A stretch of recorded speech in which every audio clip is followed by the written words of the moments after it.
नमस्कार, आप देख रहे हैं रियल एक्सप्रेस। देश और दुनिया की बड़ी खबरों में आपका स्वागत है। मैं शालिनी। आज के मुख्य समाचारों में बात करेंगे, लेकिन मुख्य समाचार की ओर बढ़ने से पहले एक नजर सुर्खियों पर। भारत में आईफोन का दूसरा प्लांट तैयार, फॉक्सकॉन जून से शुरू करेगी शिपमेंट। तकनीकी खराबी के कारण EOS 09 सैटेलाइट की लॉन्चिंग हुई असफल, इसरो ने बताई वजह। इसरो का 110वां मिशन फेल, अंतरिक्ष में भेजा गया EOS 09 जासूसी सैटेलाइट कुछ मिनटों में हुआ नाकाम। गंगा में विषैले रसायनों से लुप्तप्राय डॉल्फिन को खतरा, प्रदूषण के लिए कई स्रोत जिम्मेदार। दिल्ली से लेकर यूपी बिहार तक आंधी बारिश का अलर्ट, राजस्थान में चलेगी लू, मानसून को लेकर नया अपडेट। ये तो थी सुर्खियां। अब चलते हैं बड़ी खबरों की ओर। आईफोन को लेकर भारत के लिए एक अच्छी खबर सामने आई है। भारत में आईफोन बनाने का दूसरा प्लांट भी तैयार हो चुका है।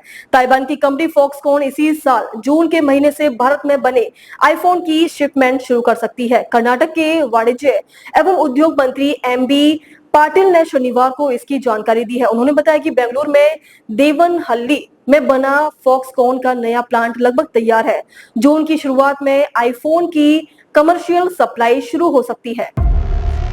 इसरो अपनी 110वीं ऐतिहासिक लॉन्चिंग के दौरान बड़ा झटका लगा है। इसरो के अध्यक्ष B नारायण ने कहा है कि भारतीय अंतरिक्ष अनुसंधान संगठन का 110वां मिशन EOS 09 लॉन्च होने से के कुछ समय बाद नाकाम हो गया। उन्होंने बताया कि उड़ान के तीसरे चरण के दौरान एक तकनीकी समस्या उत्पन्न होने के बाद मिशन पूरा नहीं हो सका। अंतरिक्ष एजेंसी के अध्यक्ष B नारायण ने कहा है कि इसरो रविवार को PSLV C-61 रॉकेट पर पृथ्वी अवलोकन उपग्रह का प्रवेक्षण नहीं कर सका, क्योंकि इसके तीसरे चरण में कुछ तकनीकी खामी आ गई थी, जिसका अवलोकन किया जा रहा है।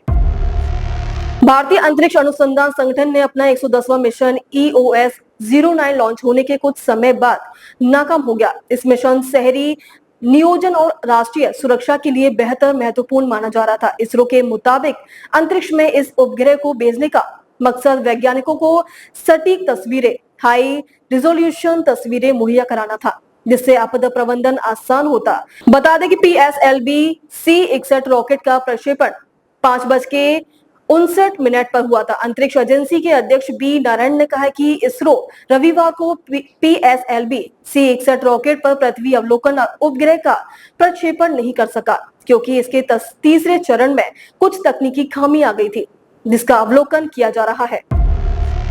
गंगा नदी में मिले विषैले रसायनों का खतरनाक स्तर लुप्तप्राय गंगेटिक डॉल्फिन के स्वास्थ्य और अस्तित्व के लिए खतरा बन रहा है। एक वैज्ञानिक अध्ययन में ये जानकारी सामने आई कि शोधकर्ता ने गंगेटिक डॉल्फिन द्वारा खाए जाने वाले मछली के प्रजातियों में 39 प्रकार के अंतःस्रावी विघटनकारी रसायनों का विश्लेषण किया। अध्ययन के अनुसार निष्कर्षों से पता चला है कि डॉल्फिन द्वारा शिकार की जाने वाली मछलियों में औद्योगिक प्रदूषण, ड्राई फथलेट और डाई एन ब्यूटाइल फथलेट जैसे महत्वपूर्ण जैव संचय होते हैं।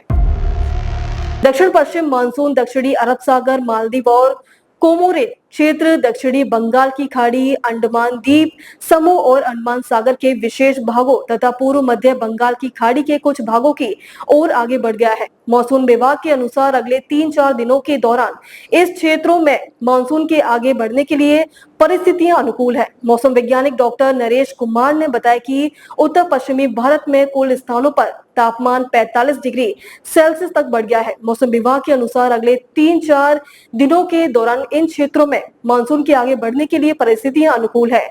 मौसम वैज्ञानिक डॉक्टर नरेश कुमार ने बताया कि उत्तर पश्चिमी भारत में कुछ स्थानों पर तापमान 45 डिग्री सेल्सियस तक बढ़ गया है। कैसे लगे समाचार कमेंट करके जरूर बताएं। वीडियो पसंद आया तो लाइक कीजिए। देश और दुनिया की बड़ी खबरों के साथ अपडेट रहने के लिए चैनल को सब्सक्राइब करें। अब तक के लिए बस इतना ही, फिर होगी आपसे मुलाकात। तब तक के लिए नमस्कार और देखते रहिए रियल एक्सप्रेस।